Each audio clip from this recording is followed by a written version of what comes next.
Hello everyone, কেমন আছো? আশা করি ভালো আছো, সুস্থ আছো। আজকে দুপুরে লাঞ্চটা তোমাদের সাথে আমি শেয়ার করবো। চলো ঝটপট দেখিনি সেটা।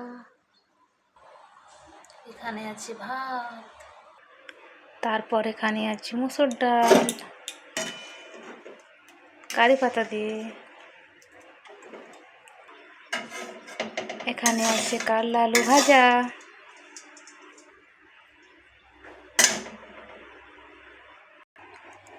এখানে আছে আলু ভাতে,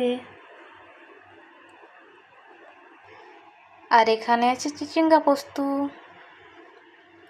দেখো কতটা সুন্দর পোস্তটা হয়েছে। চিচিঙ্গা পোস্ত প্রথম আমি খেলাম, এখনো অবধি খাইনি, ভাত খাওয়ার সময় খাবো।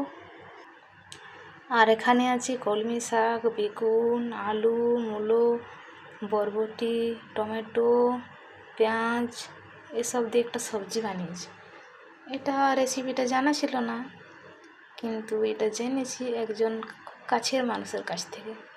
এটা খেতেও অসম্ভব সুন্দর, তোমাদের সাথে একদিন আমি শেয়ার করব। ঠিক আছে, আজ এখানে অবধি, বাকিটা আবার পরের দিন শেয়ার করব।